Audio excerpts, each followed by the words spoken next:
Hey everyone. Today we're going to learn about how Java stores your stuff in memory. All right, guys, stop arguing. Stop arguing. Thank you. So, Java keeps most of the things that you store in variables and fields and elsewhere in two different places. One is called the stack and one is called the heap.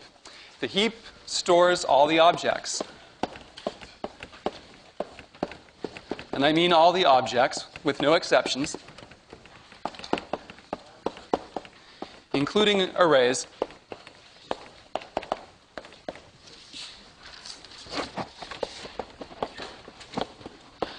And just for reference, it also stores all your class variables.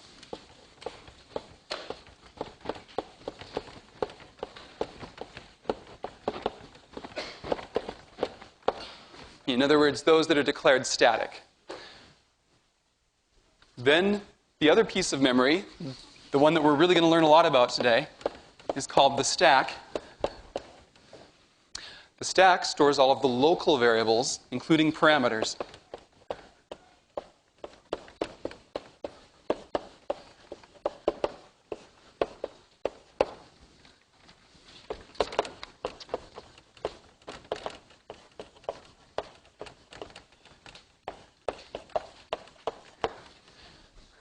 And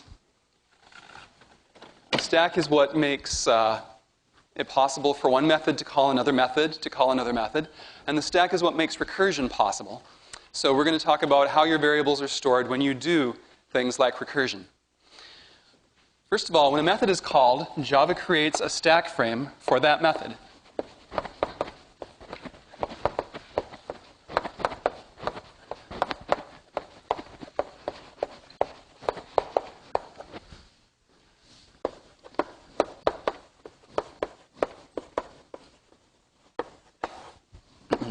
Stack frames also have a fancier name. Some people like to call them activation records.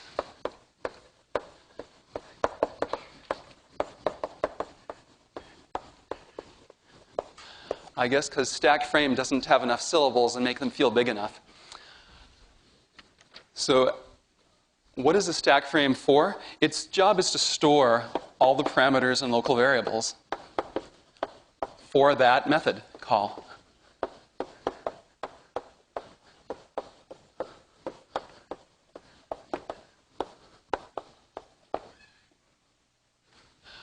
Now, of course, one method can call another method, which can call another method, and so on.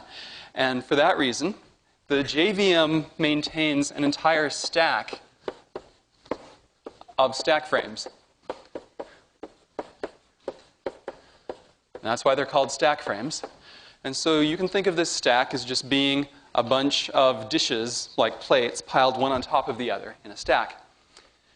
And that way, you can go as high as you want. You can call method after method after method if you like. So I'm going to show you a snapshot of what a stack looks like when Java is executing some methods from the insertEnd class. And I'm going to, just like a stack, I'm going to work from the bottom up. So you might want to leave a little space on your paper. And I'm going to divide the board into two sides. And everything on the left is going to be the stack. And everything on the right is going to be the heap.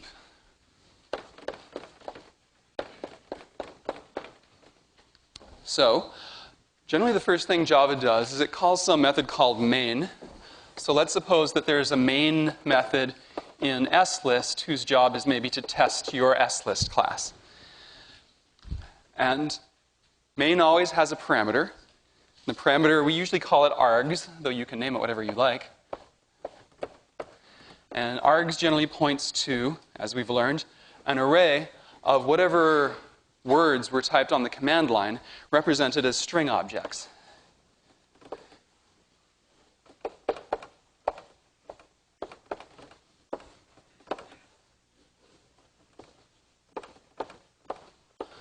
Now, strings are objects, arrays are objects.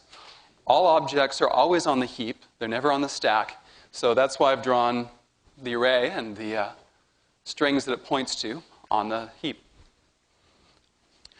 Now, maybe slist has some local variables as well. Like, if we're going to test an slist class, we should probably make a list. So let's have a variable called list. And maybe at this moment, it points to an slist that's currently empty. So the head is set to null, and the size is set to 0.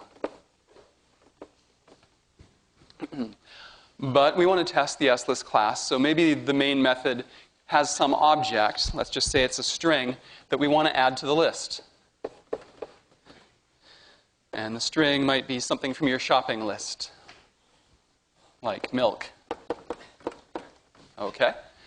So main is ready to insert that string into that list, and so it calls the insertEnd method to do that.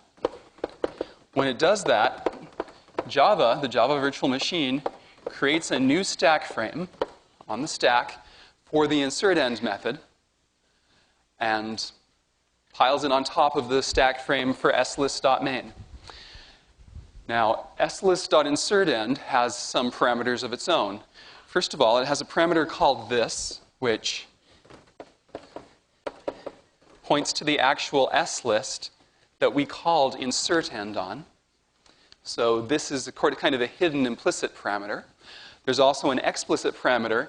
We pass to insertEnd the object that we want to insert at the end of the list. And if you recall in the insertEnd code, I think we called that obj. And so str gets passed as a parameter to obj, or it gets copied as a parameter for insertEnd. Question?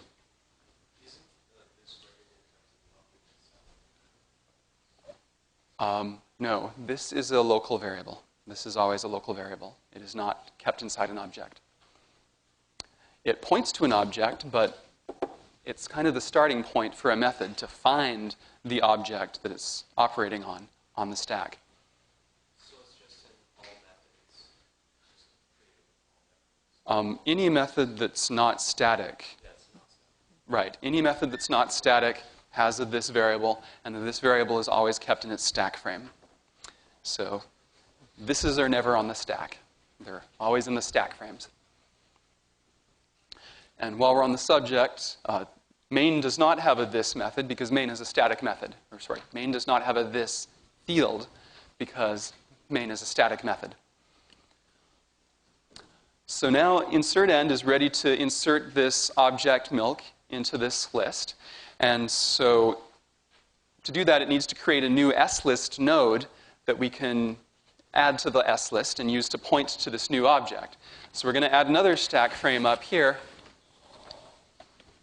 which is the slist node constructor, which I will just call slistnode.slistnode.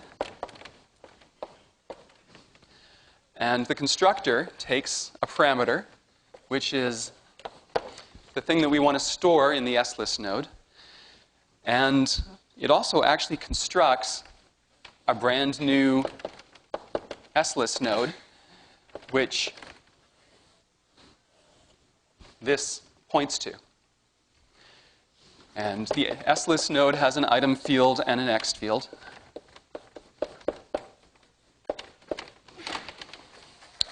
And the obj field is a parameter which got passed in by insertEnd. InsertEnd passes in obj as a parameter, so that parameter gets copied. And that's what that looks like. And then we could go on executing from there. The next thing that would happen is that the slist node constructor would copy this value into the item field. So now our slist node actually points to an item. And then it would terminate, but I'm not going to go there. I think that's everything. So again, this is the stack. I put the method names on the left. I put the parameters, including local variables, local variables including parameters on the right.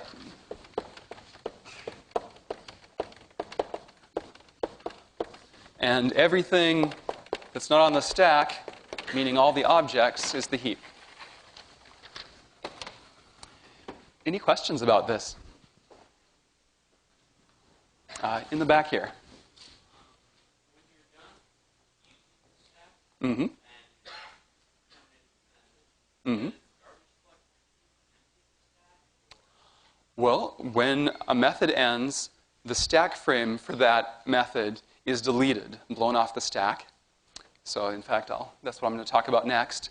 It's not garbage collected. So garbage collection is something, well, you don't really need to worry about it yet. We'll talk about it later in the semester.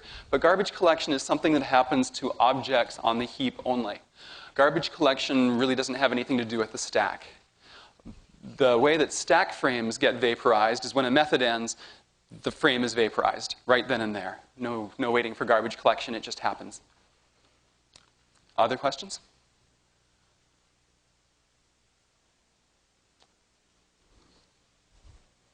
Okay, so as I just said, when a method finishes, its stack frame is erased.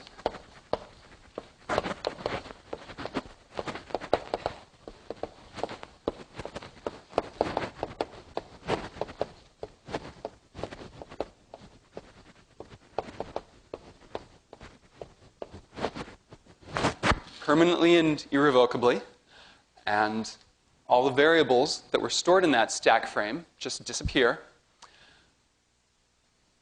And now that doesn't mean the objects that they point to necessarily disappear, but if there's an object that only one stack frame points to and that stack frame goes away, then there's no way to reach that object anymore. And it will eventually be garbage collected.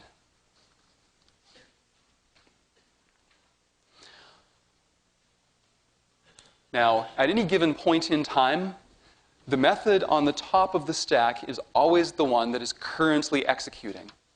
All of these other methods down below it on the stack, they are waiting for the methods above them to finish executing so that they can resume again.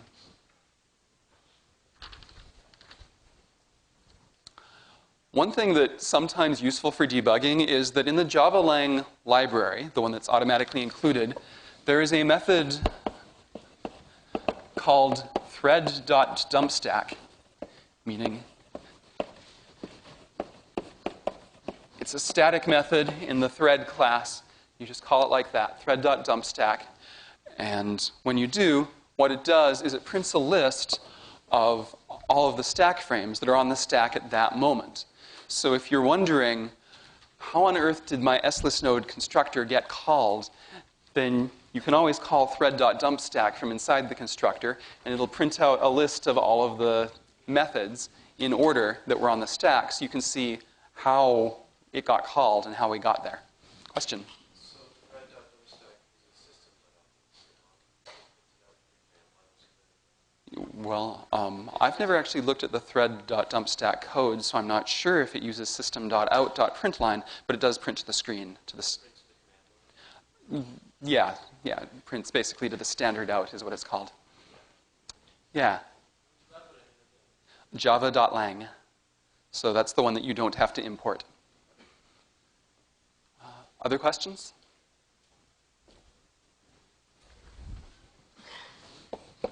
Maybe I'll write that down.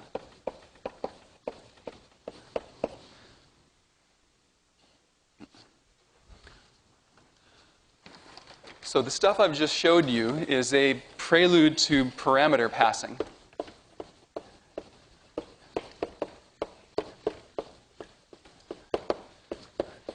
Because it's important to understand how parameters are passed in Java and what happens to parameters when you change them. So parameter passing in Java is like in Scheme. All parameters are passed by value.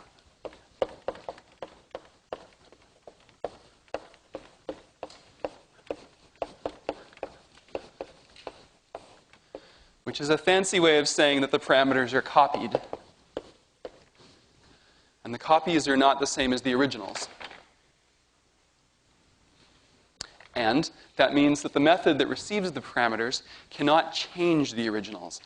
But there are some subtleties there, so we're going to go over that. So, this is where the code that I handed out to you comes in. So I'm going to put that up here.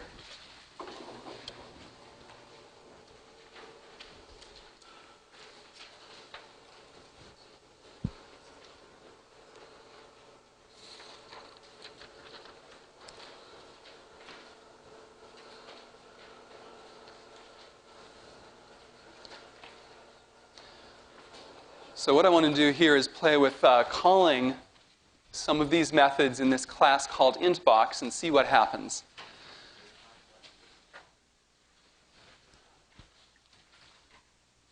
So let's start with this static method called doNothing. I want to see what happens when I call it from another piece of code that's maybe somewhere else in this class, maybe in another class, but it's in a different method somewhere. And the code looks like this. First, I'm going to declare a variable int a equals 1. And then I'm going to call doNothing on a.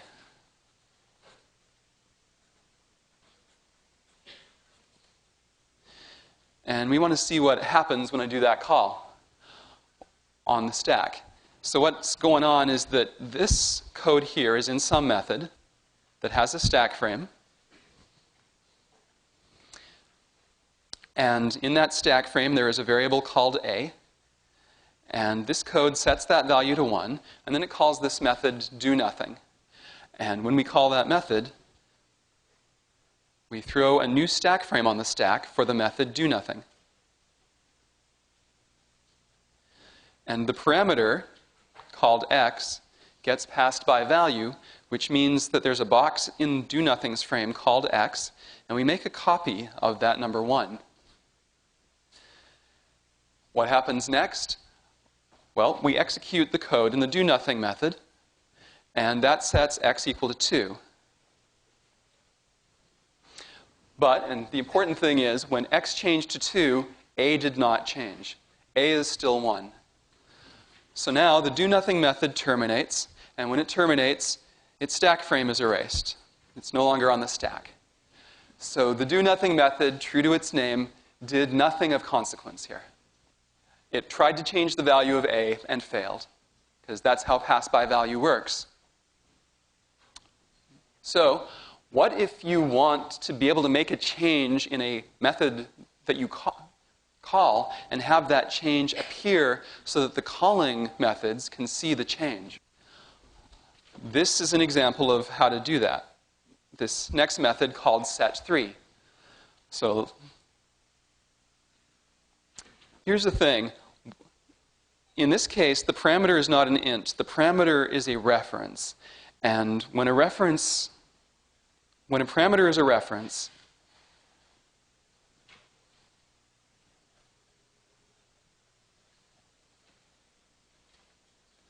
then the reference gets copied,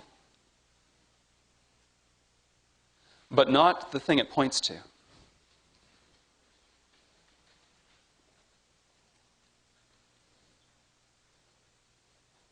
Well, the object it points to.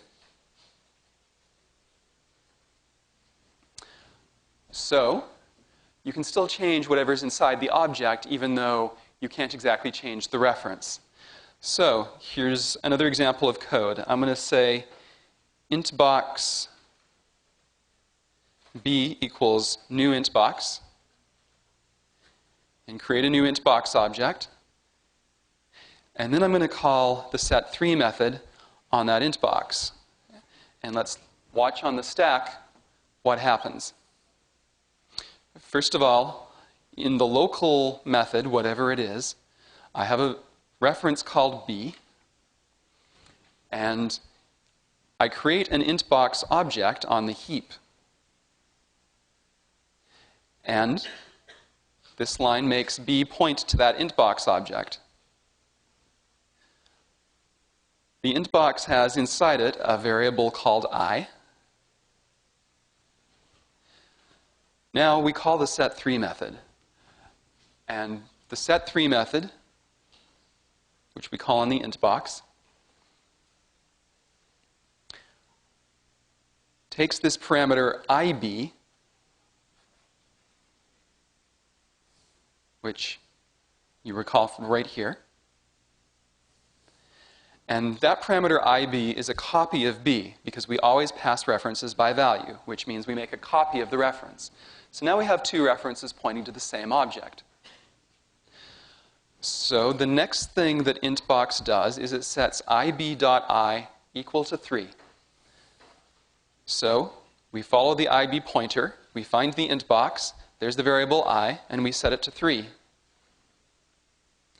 And now the set3 method is done, and it terminates, and its stack frame goes away, but its influence does not go away because we've actually changed the object. The object now has the number 3 in it, and B still points to that object. So that is a way that, if you want, you can pass a whole bunch of information from a routine that you call back to the routine that calls it. Now, my last example here, this bad set 4, is an example of how not to do this. So, an example of how you might have a bug when you're trying to do what I just showed you, but you fail. And here's how this example works. Suppose, again, that we've just executed this code here, and now I execute bad set 4. What happens? Well, we create a new stack on the stack, a new stack frame on the stack for bad set 4. And bad set 4, just like set 3, has this parameter called intbox, or called IB, which points to the object, except it doesn't point to the object because we did something different. The first thing we do is we change IB by creating a new intbox. So IB did point here, but the first line of code changes IB by creating a brand new intbox that contains a 4. And now IB points to that box instead. Well, but the original intbox didn't change, so when this method terminates, the bad set 4 stack frame goes away. Now we have two objects on the stack. The one that has a 4 in it is inaccessible, so we didn't succeed in doing anything. And the old intbox still has a 3, so we tried to change it and failed because we didn't know what we were doing. And this is a common programming error, which is why I bring it up. Any questions about any of this? Yes?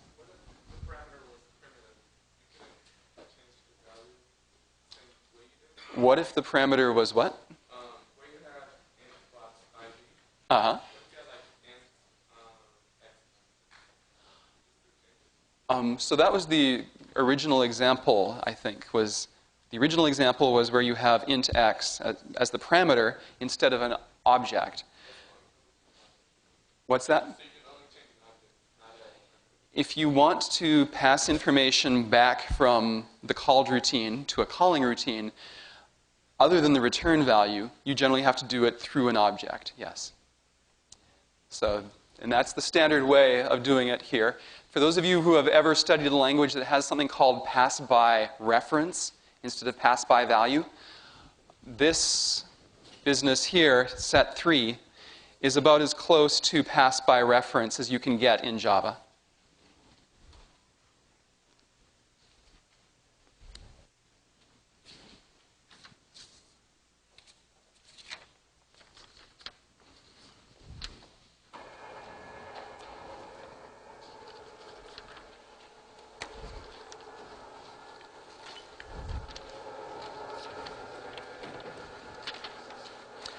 So now I want to take a look at how this applies to a recursive method. So we're going to look at an algorithm for doing something called binary search.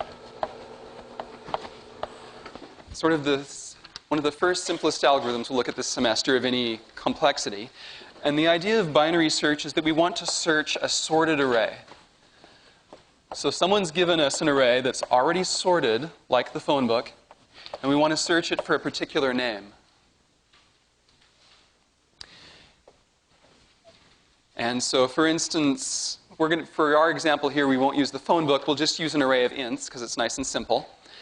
And suppose we have just a simple array of ints, and we want to search it for a value that I will call find me in the code. And what I want my binary search to do is, if we find me, then we want to return its array index so that we know where it is in the array.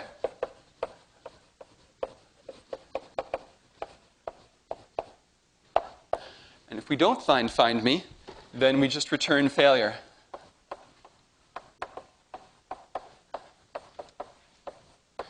Failure is going to be a predefined constant with some special value, which is why I'm writing it in all caps.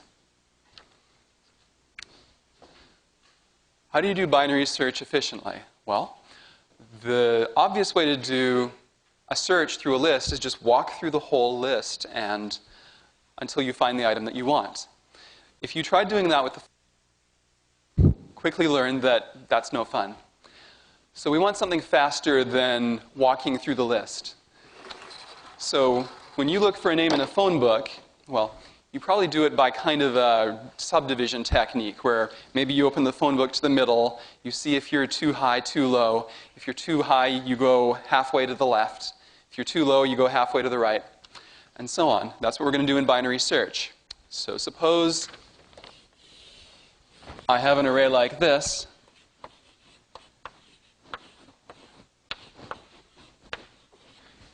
And suppose we're searching for the number 1.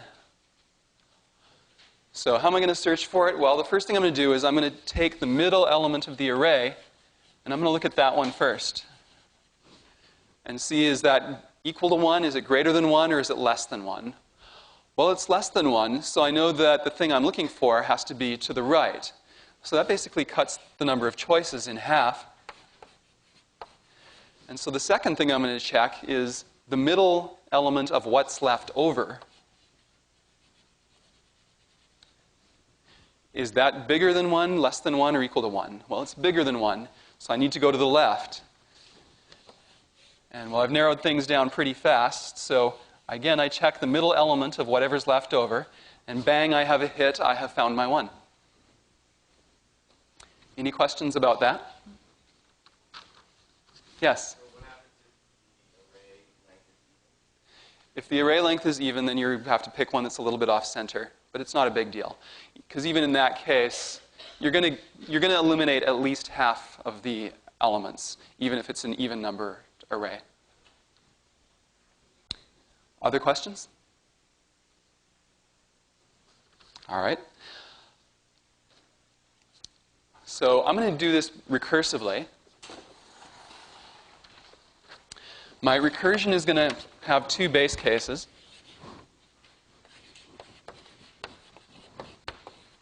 Maybe it won't have any base cases.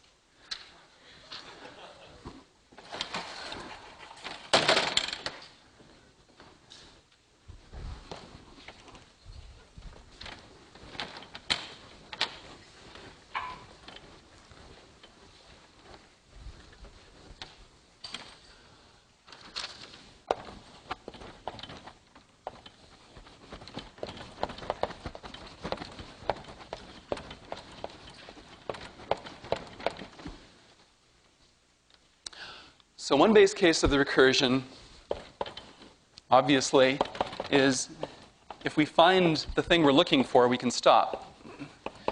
So in other words, if find me is equal to the middle element of the array or the subarray that we're looking at, then we just return its index.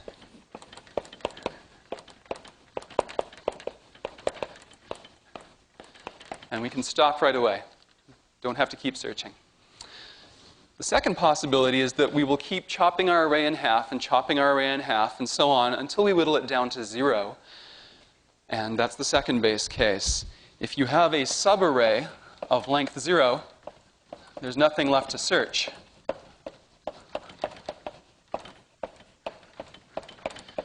And in that case, we return failure.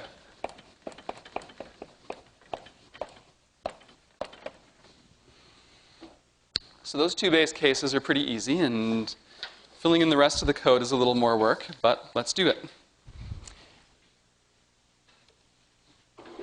And again, this is on the piece of paper that I handed out.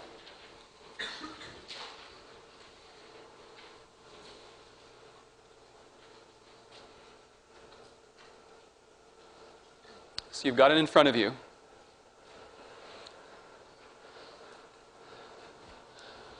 So you can see at the top I've set failure is a constant. It's final. And I've set it equal to -1 because no array index can ever be -1. So it seems pretty suitable. Now, there's actually two binary search routines. There's going to be the main one that you call from when you want to search a whole array, but there's also another one up here that's for subarrays that does the recursion for us, because we need to be able to search just part of an array by binary search. So what we pass into the bsearch method is the array we want to search, the leftmost and rightmost index we want to consider. So maybe I'm saying only search indexes 3 through 7 of this subarray, and the thing that we're trying to find. And I start off, this code here is to handle base case 2. Because if the left index is bigger than the right index, that means we've whittled the subarray down to size 0. There's nothing left, and we can stop. Otherwise, there's still some array left to search. So in that case, we just find the middle index, which is halfway between the left and the right index. And since this is integer division, if we have an even number of elements in the array, it'll just round off the 0.5, but we'll be close to the middle. Then we check to see if we have actually found the correct element that we want. So if find me is equal to the middle element, that's base case 1, and we're done. But otherwise, we have not found what we're looking for yet. So we either have to search the subarray to the left, or we have to search the subarray to the right. So if the thing we're looking for is less than the middle element, then we search the subarray to the left, which means all the indices from left to mid -1.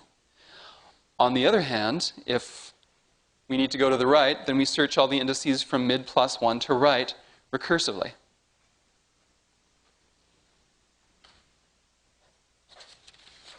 Are there any questions on this? Yes?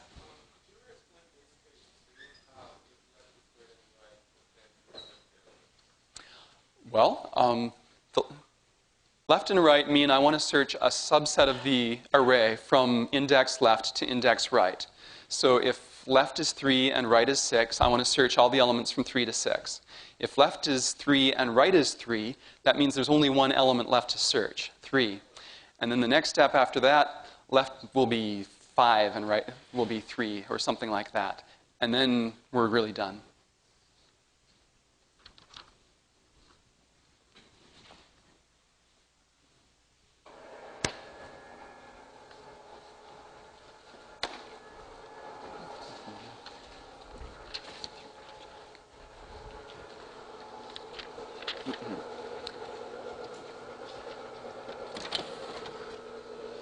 So a very important question is, how long does binary search take?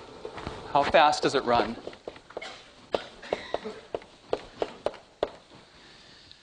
Well, suppose the array starts with n elements. In one call to bsearch, before we do with recursion, we eliminate at least half of the elements from consideration. So after the first round, we've only got n over 2 elements left. And then after 2 checks, we've only got n over 4 elements left. So you can see we start with n things to check, then we've got at most n over 2, then we've got at most n over 4, then we've got at most n over 8, and so on. How many times does bsearch have to call itself before this number gets down to 1 or less?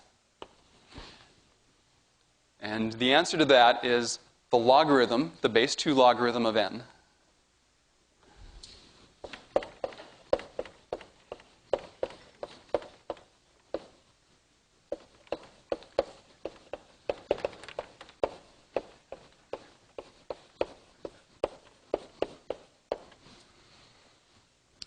And so this runs pretty fast. Instead of taking time proportional to the number of items, it takes time proportional to the logarithm of the number of items.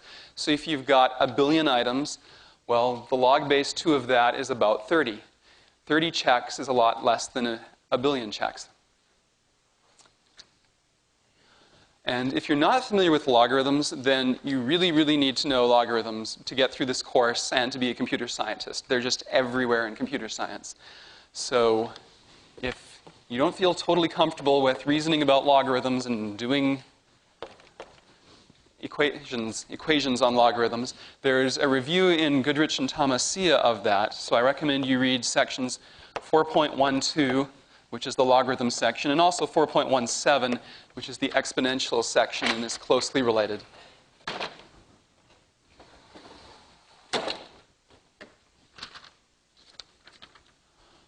All right, so now I want to draw the stack while this thing is executing so that you can see a recursive method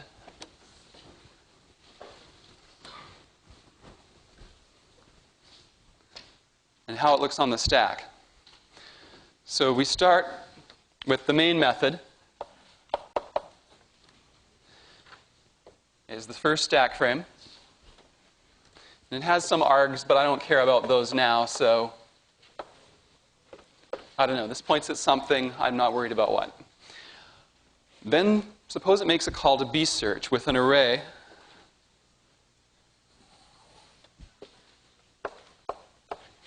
This is the bottom bsearch. This is the bsearch with 2 parameters at the bottom of the page.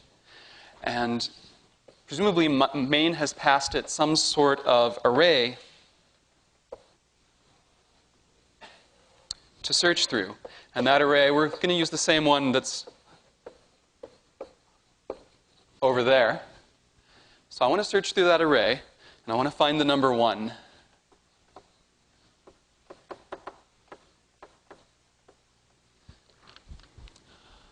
Now, that method is going to call the other bsearch, the one with 4 parameters, in order to get things started. So we've got the other bsearch, the 4-parameter bsearch, on the stack with the same I and the same find me.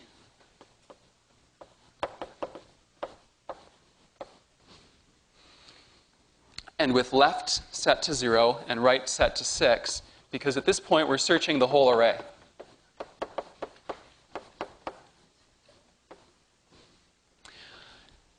And so what bsearch is going to do is it's going to compute what the middle element is. So middle element halfway between 0 and 6 is 3. And it's going to check element number 3. Sees it's a 0. 0 is less than 1. So we need to do a recursion to the right. So on with the next stack frame.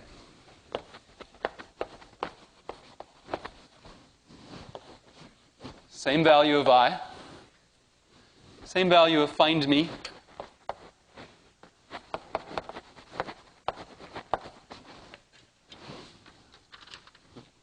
Time to go up to the next board.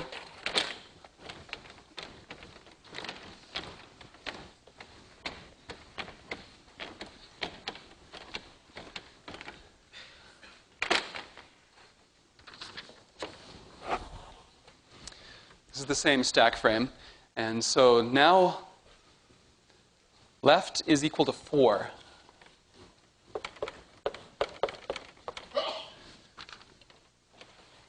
Why is left equal to 4? Because on the previous call, we decided mid was 3, and we discovered that the thing we're searching for is to the right of there, so it has to be at somewhere after 3. So it's somewhere between 4 and 6. And so we compute mid again. And mid is halfway between left and right, so mid is 5. And now we do one more recursive call.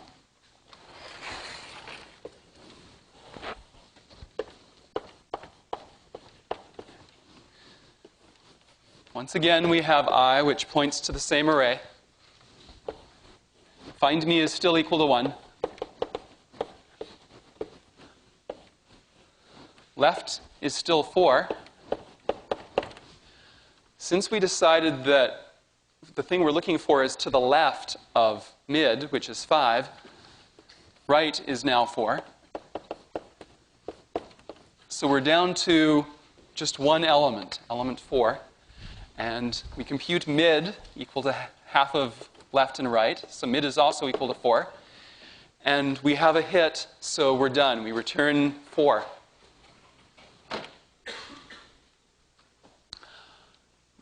So what's interesting about this is the fact that there are 3 different stack frames, all for the same 4-parameter bsearch method on the stack at the same time.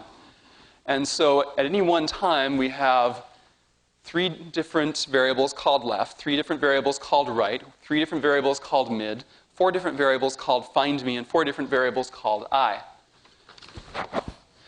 And so the question is, if I write code that refers to mid or left or right, which one am I accessing? And the answer is always, you can only access the local variables on the top of the stack at any given time. All the other ones are inactive. You cannot access these local variables at all until the methods above them return. Any questions about that? Yeah?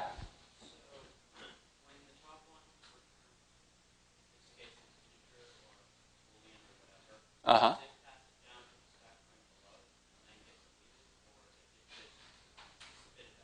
Oh, all right. So there is a mechanism by which one method returns a value to another, which involves the stack, and I'm not sure exactly how it works, but maybe you can visualize it this way. bsearch returns a value, 4, and maybe it just has a special place where it leaves the 4 just written on top of the stack for the next stack frame down to get that value. And then if you go back and look at your code, you'll see that what the next stack frame down does with this value is it just returns it immediately. It doesn't even store it in a local variable. So this bsearch just returns a 4 to this bsearch, and that bsearch, without even storing the 4, just returns it down to the next bsearch, and so on. All these bsearches are just returning the 4 to main, because that's their job.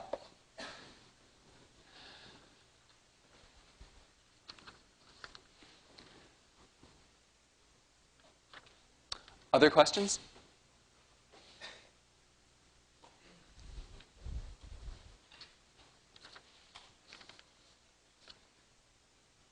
All right. One thing that you should know about stack frames is that, unfortunately, while most operating systems have a limited amount of room for stack frames, like, you can probably safely store a few thousand stack frames on the stack, but if you want to store 1 million stack frames on the stack, then it's probably not going to work. And if you want 1 billion, it's definitely not going to work.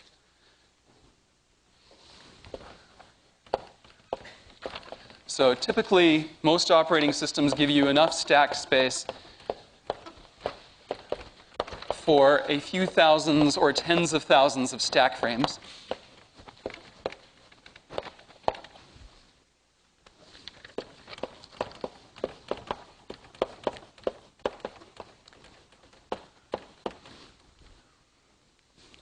When can this be a problem? Well,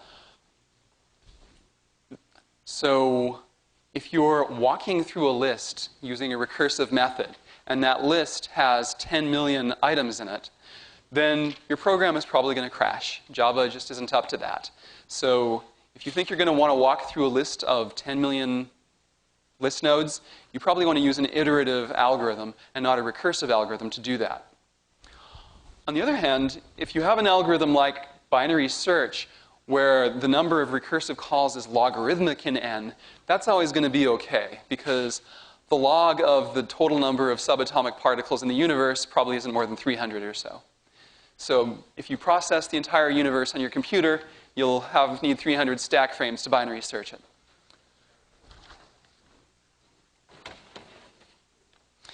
So what happens when you run out of stack space? Probably Java will throw a runtime error on you.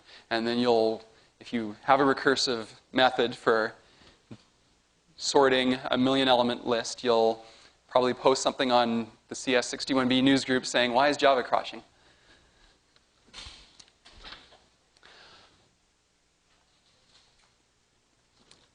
One last thought about this. Binary search works on arrays, but you can't use it on linked lists. Think about why.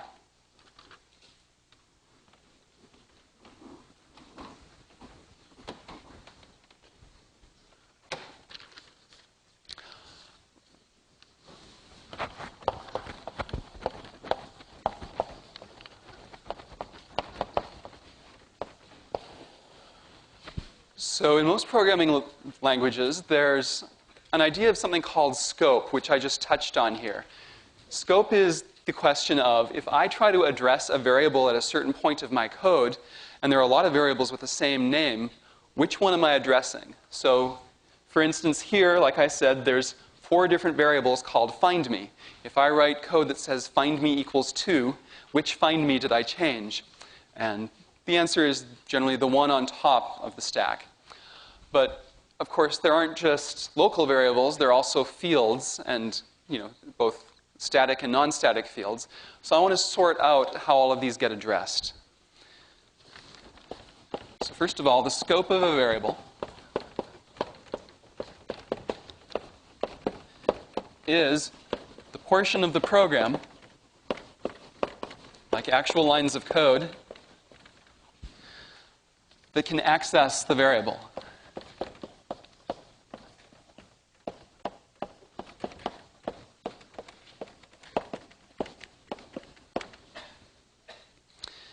And so here are the scoping rules we've learned so far. Unfortunately, inheritance will make these more complicated, but for now, here's what we know. First of all, let's look at a class variable like number of humans. Remember, class variables mean static fields. These are in scope everywhere in the class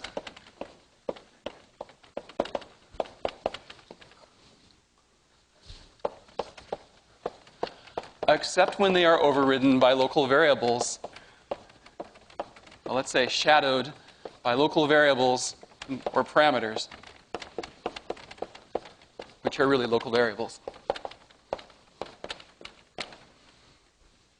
So you might recall there were places where we had to write things like this dot item equals item, because there was a field called item, and there was also a local parameter called item, and the two were in conflict because they had the same name.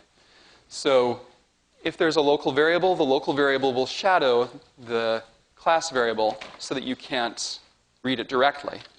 The way to fix that is by using something called a fully qualified class variable.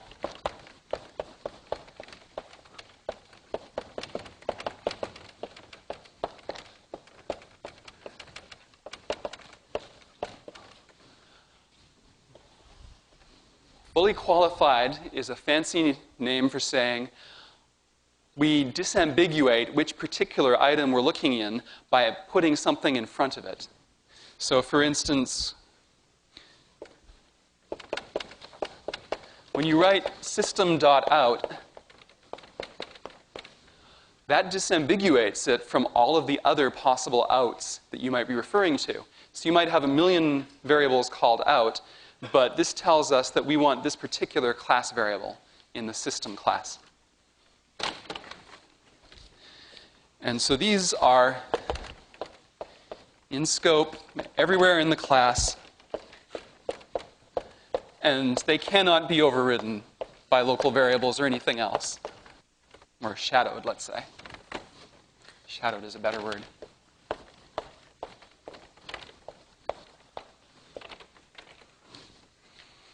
And if they're public, they are in scope everywhere.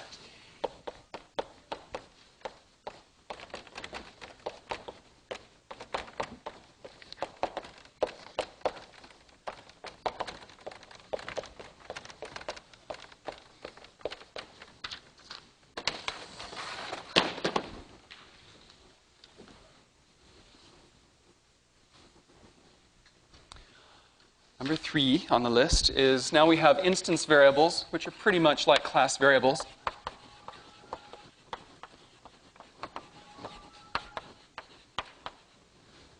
In other words, fields that are not static. These are in scope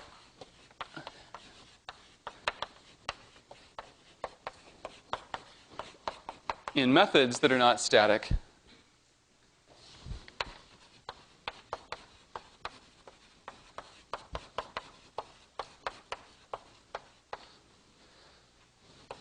Except, again, they can get overridden or shadowed.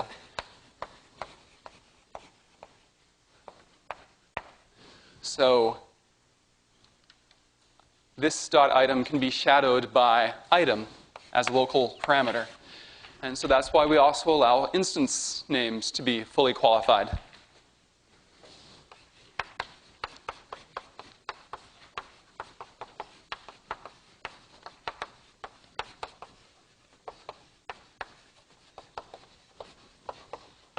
And fully qualified instance variables, examples of that are Kayla.name or this.item. When are these in scope? Well, exactly the same as when fully qualified class variables are in scope. Basically, they're always in scope in the class, and if they're public, they're always in scope everywhere.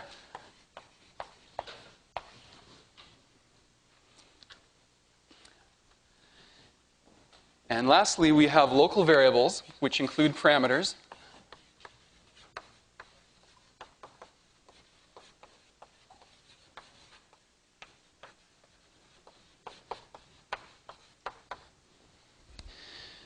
And these are only in scope inside the method that defines them. In fact, they're only in scope in the block that defines them, for those of you who know what that means.